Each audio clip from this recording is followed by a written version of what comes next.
সকালে ব্রেকফাস্টে কি বানাবেন ভেবে পাচ্ছেন না? তবে এই ব্রেকফাস্টটা একবার বানিয়ে দেখতে পারেন। এতটাই টেস্টি হয় যে বারবার বানাবার অনুরোধ আসবে। নমস্কার, আমি অর্পিতা আর আমার চ্যানেলে আপনাদের সকলকে স্বাগত। আশা করছি আপনারা সবাই ভালো আছেন, সুস্থ আছেন। খুবই হালকা ফুলকা বিনা তেলে এই ব্রেকফাস্ট খেতে যেমন টেস্টি হয়, আর এটা বানানো হয়ে যায় ঘরে থাকা মাত্র কয়েকটা উপকরণ দিয়ে। একেবারেই সফট স্পঞ্জি এই ব্রেকফাস্ট বানানো ভীষণই সহজ। আসুন তাহলে দেখে নেওয়া যাক আমার আজকের এই ব্রেকফাস্ট রেসিপি। এই ব্রেকফাস্টটা বানানোর জন্য আমি একটা বড় মিক্সিং বোলের মধ্যে নিয়ে নিলাম মেজারিং কাপের 1 কাপ বেসন, দিয়ে দিলাম সামান্য একটু লবণ, আর দিয়ে দিলাম 1 চা চামচ চিনি। এখন সব কিছুকে ভালো করে মিশিয়ে নেওয়ার পর অল্প অল্প করে জল দিয়ে একটা মিডিয়াম ঘনত্বের ব্যাটার বানিয়ে নিতে হবে। তবে একবারে অনেকটা জল দেবেন না, ব্যাটার পাতলা হয়ে গেলে কিন্তু ব্রেকফাস্টটা একেবারেই ভালো হবে না। বন্ধুরা, আমরা সকলেই কিন্তু সকালে ব্রেকফাস্ট কিংবা বাচ্চাদের টিফিনের জন্য হেলদি কিছু বানানোর চেষ্টা করি। তবে কি বানানো যায় সেটা অনেক সময় আমরা ঠিক করে উঠতে পারি না। এইভাবে এই বেসন দিয়ে ব্রেকফাস্টটা বাড়িতে বানিয়ে দেখবেন, ভীষণই হেলদি হয়, আর এটা এতটাই টেস্টি হয় যে বাচ্চারাও মজা করে খায়। তবে তার জন্য রেসিপিটা শেষ পর্যন্ত দেখার অনুরোধ রইল। আর যেসব বন্ধুরা আমার চ্যানেলকে সাবস্ক্রাইব করেছেন তাদের অনেক অনেক ধন্যবাদ। যারা এখনও সাবস্ক্রাইব করেননি তারা প্লিজ সাবস্ক্রাইব করে দিয়ে আমার পাশে থাকবেন। এইভাবেই কিন্তু অল্প অল্প করে জল দিয়ে বেসনটাকে ফেটিয়ে নিতে হবে, আর বেসনটাকে কিন্তু বেশ কিছুক্ষণ ধরেই ফেটিয়ে নিতে হবে। মোটামুটি 5 মিনিট বেসনটাকে আমি ফেটিয়ে নিয়েছি, আর দেখুন বেসনের ঘনত্বটা ঠিক এই রকম ফিতের মতো পড়বে। অতএব আমার বেসনের ব্যাটার রেডি হয়ে গেছে। এখন আমি এই বেসনের ব্যাটারের মধ্যে দিয়ে দিলাম 1/2 চা চামচ চিলি ফ্লেক্স, সামান্য একটু হলুদ গুঁড়ো আমি দিয়েছিলাম কিন্তু সেটা ভিডিওতে না দেখাতে পারার জন্য দুঃখিত।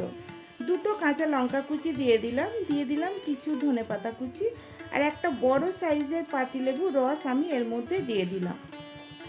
পাতিলেবুটাও অবশ্যই দেবেন, পাতিলেবু রসটা দিলে এই ব্রেকফাস্টটা বেশ চটপটা হয়।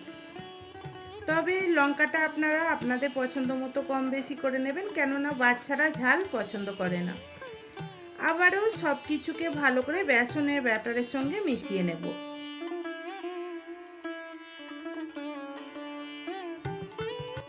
সব কিছুকে বেসনের ব্যাটারের সঙ্গে ভালো করে মিশিয়ে নেওয়া হয়ে গেছে। অপরদিকে আমি এই রকম ছোট ছোট কিছু প্লেট নিয়ে নিয়েছি। এবার এই প্লেটগুলোর মধ্যে একটু তেল ব্রাশ করে দেব। তবে আপনাদের কাছে এই রকম যদি ছোট প্লেট না থাকে ছোট বাটিও নিতে পারেন। সব কটা প্লেটে তেল ব্রাশ করে নেওয়া হয়ে গেছে। এইবার যে বেসনের ব্যাটারটা আমি বানিয়ে রেখেছিলাম তার মধ্যে দিয়ে দিলাম 1 চা চামচ ইনো। ইনোটাকে ভালো করে ব্যাটারটার সঙ্গে মিশিয়ে নিলাম। দেখুন ব্যাটারটা কতটা ফ্লপি হয়ে গেছে। এইবার এই রকম ছোট হাতা করে 1 হাতা ব্যাটার আমি এই প্লেটের মধ্যে দিয়ে দিলাম। তবে একেবারে ভর্তি করে কিন্তু ব্যাটার দিলে চলবে না, কেননা এটা পরবর্তীকালে ফুলে যাবে, আর ফুলে গেলে প্লেট থেকে কিন্তু বেরিয়ে আসবে।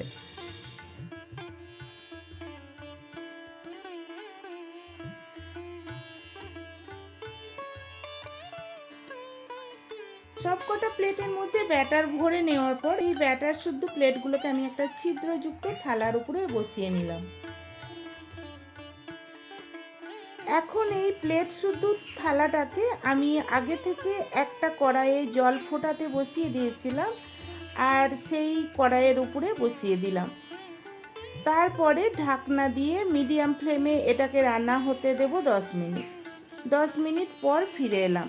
এইবার একটা টুথপিকের সাহায্যে দেখে নেব এটা ঠিকঠাক রান্না হয়েছে কিনা।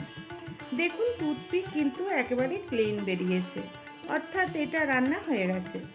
এইবার এই ছিদ্রযুক্ত থালাটাকে আমি কড়াইয়ের ওপর থেকে নামিয়ে নিলাম।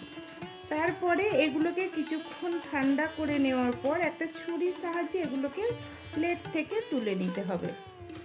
এইভাবে প্রথমে সাইডগুলো একটু আলগা করে নিলেই দেখুন এটা খুব সহজেই বেরিয়ে এসেছে। আর এটা কতটা নরম হয়েছে।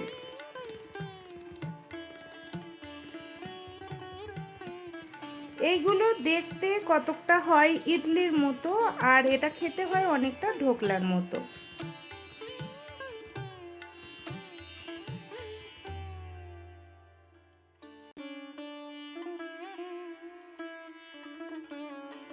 সব কটা প্লেট থেকে আমি নাস্তাগুলোকে বের করে নিয়েছি, আর এইভাবে আমি বাকি যে ব্যাটারটা ছিল তার থেকেও নাস্তাগুলো বানিয়ে নিয়েছি। এই নাস্তাগুলো কিন্তু এমনিও খেতে ভালো লাগে, তবে এটাকে আরও বেশি টেস্টি করার জন্য আমি গ্যাস অন করে একটা ফ্রাইং প্যান বসিয়ে দিয়েছি, আর প্যানের মধ্যে দিয়ে দিলাম 2 চামচ তেল। তেল গরম হয়ে গেলে এর মধ্যে দিয়ে দেব 1 চা চামচ কালো সর্ষে।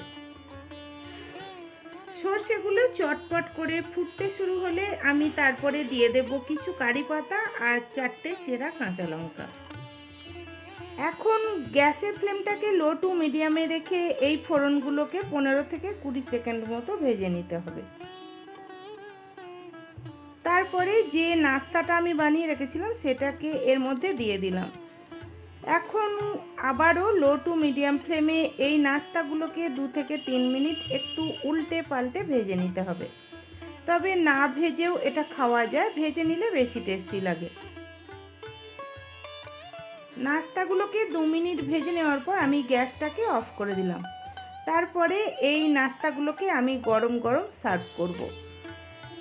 তাহলে বন্ধুরা, কেমন লাগলো আমার আজকের এই নাস্তার রেসিপি? যদি ভালো লাগে বাড়িতে অবশ্যই বানিয়ে দেখবেন।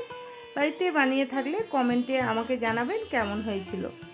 রেসিপি ভালো লাগলে লাইক করে বন্ধুবান্ধব আত্মীয় পরিজনদের মধ্যে শেয়ার করে দেবেন।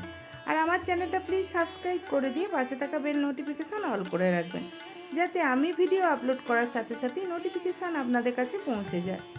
সবাই ভালো থাকবেন, সুস্থ থাকবেন। ধন্যবাদ।